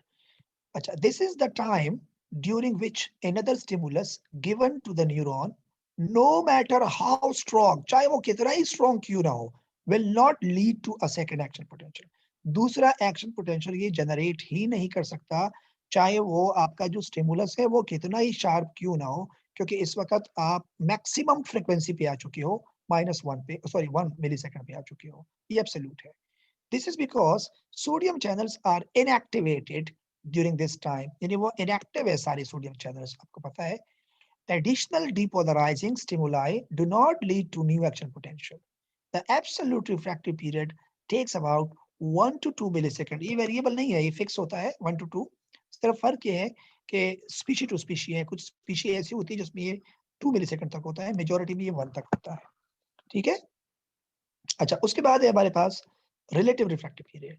During the relative refractive period, a stronger than normal, अगर normal से ज्यादा stronger stimulus होगा, is needed to elicit, to इसको boost किया जा सकता है, चलो खैर, neural excitement, इसको थोड़ा सा सिंपली थोड़ा सा मुश्किल वर्ड लिखा हुआ है, to boost neural excitation। अगर आप ज्यादा स्ट्रॉन्गर स्टिमुलस है नॉर्मल से, तो वो न्यूरल एक्साइटेशन को करा सकता है। यानी after the absolute refractory period, no sodium channels begins to recover from inactivation, and if a strong enough stimuli are given to the neuron, it may respond again by generating action potential। क्योंकि जो हमारे पास absolute refractory period था, उसमें sodium channel जो है वो recovery stage में थे फ्रॉम इनएक्टिवेशन। लेकिन यहाँ अच्छा, इसमें मैं आपको एक चीज और थोड़ा सा समझा दूं प्लीज, जरा एक चीज और मैं, बहुत इंपॉर्टेंट है ये, इस पॉइंट को समझाने के लिए। यहाँ देखिए, चले इसको यूं देखिए, यहाँ सोडियम चैनल खुले हैं या बंद है, जल्दी जवाब दिया करें पीक पे, शाबाश। ओ भाई जवाब दो ना, क्यों खामोश हो। यहाँ खुले हैं या बंद है जब आप इस पीक पे हैं, +40 मिलीवाट पे, सोडियम चैनल्स की बात कर रहा हूँ, बताओ जहां से। सर बंद होने वाले हैं, बंद होने वाले होना हैं, शुरू यानी इस हुए हैं वक्त, अभी। हाँ शाबाश, बंद होना शुरू हुए हैं, ठीक है। अच्छा, अब आप कहते हैं कि सोडियम चैनल यहाँ से बंद होना शुरू हो चुके हैं। मैं एक हो सकता है कि ऐसा ना हो सकता है जो मैं समझाना चाह रहा हूँ ऐसा ना हो, लेकिन मैं अपनी तरफ से आपको एक पॉइंट बताना चाह रहा हूँ ताकि आपको समझ में आ जाए, समझाने के लिए एग्जाम्पल देना। अब देखिए, फॉर एग्जाम्पल यहाँ सोडियम चैनल बंद होना शुरू हो गया, जरा मेरे कर्सर को देखिए जाए, अब ये बंद हो रहे हैं, बंद हो रहे हैं, बंद हो रहे हैं, बंद हो रहे हैं, बंद हो रहे हैं, यहाँ तक सारे बंद हो गए, सही है। अब सारे बंद हो गए ना, अब अगर यहाँ कोई एक्शन पोटेंशियल आए तो इसको खोलना चाहिए था फौरन, लेकिन वो इसलिए नहीं खोल रहे हैं कि अब ये जो टाइम लग रहा है, ये वाला टाइम यहाँ से लेके, ये एक्टिवेशन टाइम है, यानी सोडियम चैनल पहले बंद हो गए, फिर इसको एक्टिव भी कराना पड़ेगा, तो ये एक्टिवेशन टाइम है। मेरी बात समझ रहे हो ना बेटा। तो अगर आप एब्सोल्यूट की बात करते हो, सॉरी रिलेटिव की बात करते हो, तो रिलेटिव में ये होता है कि अगर सोडियम चैनल सारे बंद हो गए तो इसका जो एक्टिवेशन टाइम होता है ना वो आप कम ज्यादा कर सकते हो। अगर आप जल्दी इसको एक्टिवेट करोगे तो ये यहाँ पर आए और फौरन वापस ये पीक है ना, यूं आया और फौरन वापस चला गया, यूं आया फौरन वापस चला गया। अब जितना ज्यादा टाइम लेगा उतना आपका जो मिलीसेकंड का ड्यूरेशन होगा रिफ्रैक्टिव पीरियड का वो ज्यादा होगा। तो मैं ये कहना चाह रहा हूँ कि जो रिलेटिव रिफ्रैक्टिव पीरियड है, रिलेटिव, उसमें असल कमाल ये जो आप फ्रीक्वेंसी बढ़ाते हो ना वो यहाँ से बढ़ाते हो। ये पीक सीधा नहीं हो सकता, ये जैसे है वैसे ही रहेगा। लेकिन इस जगह से आपका जो टाइम पीरियड कम होगा वो यहाँ से शुरू होगा। ऑफ कोर्स, क्योंकि आप क्या कर रहे हो, एक्टिवेशन जल्दी करा रहे हो। अब चैनल जब तक सारे बंद नहीं हो गए होंगे आप तो खुलवा ही नहीं सकते। आप चैनल बंद हो रहे दोबारा फौरन कैसे खुलवाएं? पहले सारे चैनल का बंद होना लाजमी है, जरूरी है। इसलिए हम कहते हैं कि जो मिनिमम टाइम ड्यूरेशन है वो 1 मिलीसेकंड होता है एब्सोल्यूट में, क्योंकि एब्सोल्यूट में आपने चैनल्स जो ही बंद हुए इमीडिएटली अपने फौरन खुलवा दिया। उसमें आपका जो हाइपर पोलराइजेशन है बहुत छोटा सा ही स्टेप होता है और फौरन वापस आ जाता है। तो थोड़ा सा पॉइंट जरा मुश्किल है, लेकिन इसको समझने का में अगर आप समझ लेंगे तो कोई ऐसा भी नहीं है कि कोई इतनी ज्यादा मुश्किल बात है ये। तो असल में ये जब मैं इसका एक ग्राफ दिखाना चाह रहा हूँ, रुकिए अभी, अच्छा मुझे याद आ गया, वो हो गया, ये है, ये देखिए ये ग्राफ, ये शो कर रहा है किसको, एब्सोल्यूट रिफ्रैक्टिव पीरियड को, और ये किसको शो कर रहा है, रिलेटिव रिफ्रैक्टिव। ये देखो रिलेटिव रिफ्रैक्टिव पीरियड पे आप यहाँ से खेल सकते हैं। यहाँ पे सारे सोडियम चैनल बंद हो गए हैं और यहाँ से एक्टिवेशन शुरू हो जाता है। आपका एक्टिवेशन टाइम को आप कम ज्यादा कर सकते हैं। तो अब जो मैक्सिमम एक्टिवेशन टाइम लगता है ना हमें, वो कितना लगता है, यहाँ से काउंट करें। यानी अगर आप यहाँ से देखें तो 1.5 से लेके तकरीबन 3.5 तक ये आपका एक्टिवेशन टाइम है। अब इसको आप कम करेंगे तो इसका मतलब है रिलेटिव पीरियड को कम कर रहे हो। हाँ, लेकिन इस जगह तक तो लाजमी आपने आना है। इसका मतलब है कि एक्शन पोटेंशियल आपका ये जो टाइम है इसमें आप स्टिमुलस को छेड़ नहीं सकते, ये तो लाजमी वेट करना पड़ेगा। ये एब्सोल्यूट है यानी मैक्सिमम है। अच्छा जी, मेहदी सवाल पूछ रहा है, sir sharper stimuli have lower relative of course, इसमें तो शक ही नहीं है, इसमें तो कोई शक नहीं है ना, बिल्कुल ठीक है। और उसका इसलिए कि उसका जो एक्टिवेशन टाइम होगा ना वो कम हो जाएगा, बिल्कुल ठीक है। तो एक्टिवेशन टाइम की वजह से, क्योंकि चैनल तो सारे पहले बंद होंगे फिर एक्टिव कराने पड़ेंगे। तो ये जो आपको मैं दिखा रहा हूँ इस जगह का ताल्लुक जो है ना वो रिलेटिव रिफ्लेक्टिव, मतलब ये पूरा इस पूरी जगह का ताल्लुक जो है ना ये रिफ्लेक्टिव पीरियड से है। आप इसको कम ज्यादा कर सकते हो, यानी इसको अगर आप थोड़ा सा नीचे लेके आए और फौरन वापस घुमा दें तो ये कम हो सकता है। लेकिन एब्सोल्यूट को आप चेंज कैसे करोगे, ये जो कर्व है इसको अगर आप सीधा कर दोगे तो ये एब्सोल्यूट हो जाएगा।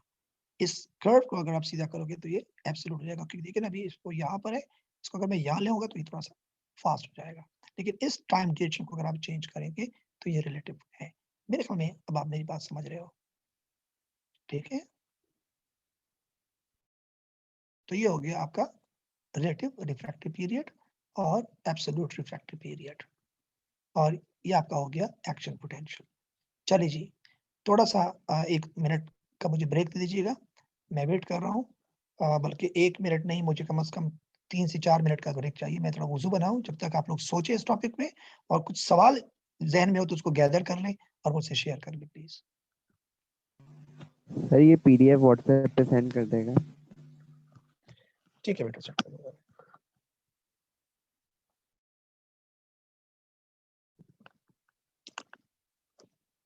मैं 1-2 मिनट के लिए अभी हूँ।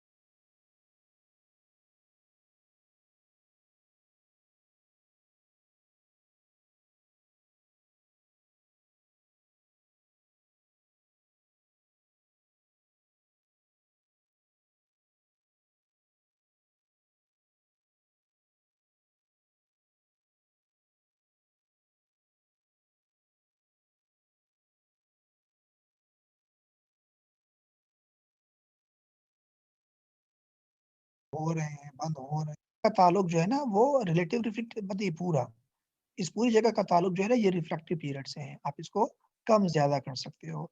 यानी इसको अगर आप थोड़ा सा नीचे लेके आए और फौरन वापस, इस कर्व को अगर आप सीधा करोगे तो ये एब्सोल्यूट हो जाएगा, क्योंकि देखिए ना अभी इसको यहाँ पर है, इसको अगर मैं यहाँ ले आऊंगा तो ये थोड़ा सा फास्ट हो जाएगा। लेकिन इस टाइम ड्यूरेशन को अगर आप चेंज करेंगे तो ये रिलेटिव है। मेरे ख्याल में अब आप मेरी बात समझ रहे हो, ठीक है। तो ये हो गया आपका रिलेटिव रिफ्रैक्टिव पीरियड और एब्सोल्यूट रिफ्रैक्टिव पीरियड, और ये आपका हो गया एक्शन पोटेंशियल। चलिए जी, थोड़ा सा 1 मिनट का मुझे ब्रेक दे दीजिएगा, मैं वेट कर रहा हूँ। बल्कि 1 मिनट नहीं, मुझे कम से कम 3 से 4 मिनट का ब्रेक चाहिए। मैं थोड़ा वुज़ू बनाऊं जब तक आप लोग सोचे इस टॉपिक पे और कुछ सवाल ज़हन।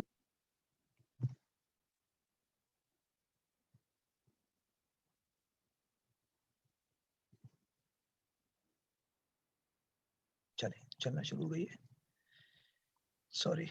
अच्छा, so let's move to the conduction of impulse. की कंडक्शन कैसे होती है वो मैं आपको बताना चाह रहा हूँ। A nerve impulse is the movement of an action potential along the axon of the neuron. यानी nerve impulse की definition क्या है? It is the movement of an action potential along the axon of a neuron. क्या मतलब है बच्चा? मतलब क्या है इसका? Are you getting? क्या कह रहे हैं? क्या मतलब है? ये कहना क्या चाह रहे हैं? ये कहना चाह रहे हैं कि अगर आपके मेम्ब्रेन के ऊपर एक जगह एक्शन पोटेंशियल है, वो तो सिर्फ एक मेम्ब्रेन की एक पार्ट पे होगा। अब अगर वो मूवमेंट आगे चलती रहे तो वो इम्पल्स होगा। तो कह रहे हैं nerve impulse is the movement of an action potential along the axon of a neuron। ठीक है, तो कैसे होगा ये? इसको थोड़ा सा आगे मैं पढ़ा देता हूँ। The formation of the action potential at particular section of the axon membrane involves temporary depolarization. यानी टेम्पररी डीपोलराइजेशन का मतलब क्या होता है? उस जगह को आप चार्ज को रिवर्स करते हैं, reversal of the resting potential difference. This section of the membrane now has the opposite electrical charge to the adjacent resting membrane. चलिए, मैं इस डायग्राम से पहले देखा हूं, ज्यादा बेहतर होगा।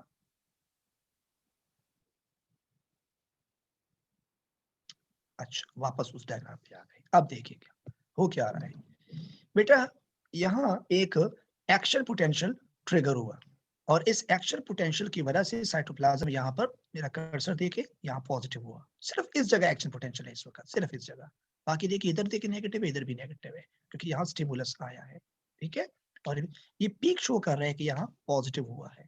ठीक है, अच्छा, अब जब ये पॉजिटिव हुआ और बराबर वाली जगह इस वक्त रेस्टिंग कंडीशन में है, क्योंकि देखिए बेटा, एक बात बताओ मुझे, अगर ये जगह पॉजिटिव हुआ है तो यहाँ आयन बाहर कम हो गए हैं, ज्यादा आयन अंदर आ गए हैं। आई मीन यहाँ पॉजिटिव चार्ज कम है और सेल साइटोप्लाज्म के अंदर ज्यादा है। अगर आप बराबर वाला एरिया देखिए इससे टिश्यू फ्लूइड में, तो यहाँ आयन पॉजिटिवली बहुत ज्यादा पड़े हैं। यहाँ क्यों कम है? क्योंकि यहाँ अंदर आ चुके हैं। इसलिए जब यहाँ ज्यादा पॉजिटिव चार्जेस होंगे तो वो इस नेगेटिव साइड की तरफ अट्रैक्ट होंगे। यानी ये एक किस्म का कन्वेंशनल करंट है जो आपको फिजिक्स में बताया गया है, फ्रॉम पॉजिटिव टू नेगेटिव। अब ये जो पॉजिटिव आयंस है ये साइटोप्लाज्म के अंदर इस जगह से इधर मूव करेंगे। तो जब ये मूव करेंगे इधर तो ये कुछ ऐसे हो जाएंगे। नीचे वाले डायग्राम में देखिए क्या हो रहा है। देखें, यहाँ पॉजिटिव आपको कौन सा स्पॉट था? 1 2 3, थर्ड स्पॉट पे आप पॉजिटिव हो गए थे। यहाँ आपका थर्ड स्पॉट वापस नेगेटिव हुआ और अब फोर्थ वाला पॉजिटिव हुआ, क्योंकि ये यहाँ ट्रेवल हुआ, ट्रांसफर हुआ। क्यों? पॉजिटिव आयन नेगेटिव आयन की तरफ अट्रैक्ट हो रहे हैं। तो इसका मतलब है एक्शन पोटेंशियल एक सेक्शन ऑफ मेम्ब्रेन में से मूव कर गया, ट्रेवल कर चुका, और इस ट्रेवलिंग को हम क्या कहते हैं? इम्पल्स। तो ये इम्पल्स चल रही है, जा रही है। अब देखिए इसके शेप यहाँ देखिए, अब ये थोड़ा सा पीछे आ गया क्योंकि इम्पल्स यूं जा रहा है। पहले यहाँ पर था स्पॉट पे, अब ये स्पॉट पे आया। अब देखो कौन सा वाला आपका पॉजिटिव है? 1 2 3, फोर्थ प्लस जो है वो नेगेटिव है, पॉजिटिव है, सॉरी। अब आगे जाके देखिए अब क्या हो रहा है। ये एक ही पिक्चर है, इसके मल्टीपल शॉट्स है। अब क्या हो रहा है? 1 2 3 4, अब 5 पे आ गया, इम्पल्स चल रहा है। अब देखिए ये यहाँ पहुंचेगा, ये देखिएगा इस तरह ये इम्पल्स यहाँ से शुरू होकर यहाँ तक ट्रेवल कर रहा है। Just internal transportation of positive ions from the positive charge toward the negative charge, and this movement is called conduction of nerve impulse, and conduction of nerve impulse is called conduction of, मैं फिर कह रहा हूँ nerve impulse, sorry, conduction of action potential। This is called conduction of action potential, and this conduction of action potential is called क्या चीज impulse. इसको क्या नाम दोगे? Impulse. So this is actually impulse. What is an impulse? It's the movement of action potential along the axon. तो इस तरह एक wave of depolarization का नाम देते हैं इसको, wave of depolarization. Wave of एक wave चल रही है जो यहाँ से यहाँ और इस तरह, और ये बहुत fast movement होती है ions की from positive to negative, which is one of the example of conventional current. बेटा समझ गए हो? प्लीज एक्नॉलेज कीजिएगा। जी सर। ठीक है। आमना बेटा आप लोग सब समझ गए हो? जी सर। कोई क्वेश्चन हो जहन में, सवाल हो तो पूछिएगा, फिर मैं क्लोज कर रहा हूँ। जी बेटा, so this is all about the action potential, resting potential, refractory period, absolute refractory period, relative refractory period, and conduction of impulse, conduction of action potential, which is called impulse. This is all about the discussion, and hopefully आज आपने इस चीज को अच्छी तरह समझ लिया होगा और कॉन्सेप्ट भी क्लियर हो गया होगा।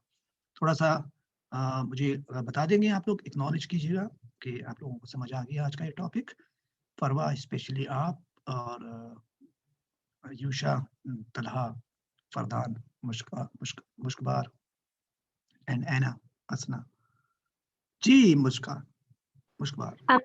सर मुझे एक चीज पूछनी थी कि आपने बताया था कि शार्प इम्पल्स में वो डिपेंड करता है फ्रिक्वेंसी पे और वो न्यूरॉन्स पे। तो सर अगर स्टिमुलस बहुत ज्यादा आना शुरू हो गया न्यूरॉन में तो वो नम नहीं हो जाएगा? बिल्कुल यही तो होता है कि बार बार सीवियर डिप्रेशन या सीवियर बार बार एक एक्शन पोटेंशियल से जो हमारे नर्व्स है वो फटीग हो जाते हैं और उसे पैरालाइज हो जाते हैं। ये सही कह रहे हैं आप? ठीक है। Okay sir. जी, एनी अदर क्वेश्चन बेटा?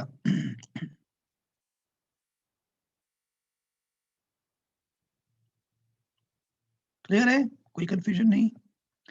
चले दिन, ओके, सी यू इंशाल्लाह in the next class. Take care, अल्लाह हाफिज।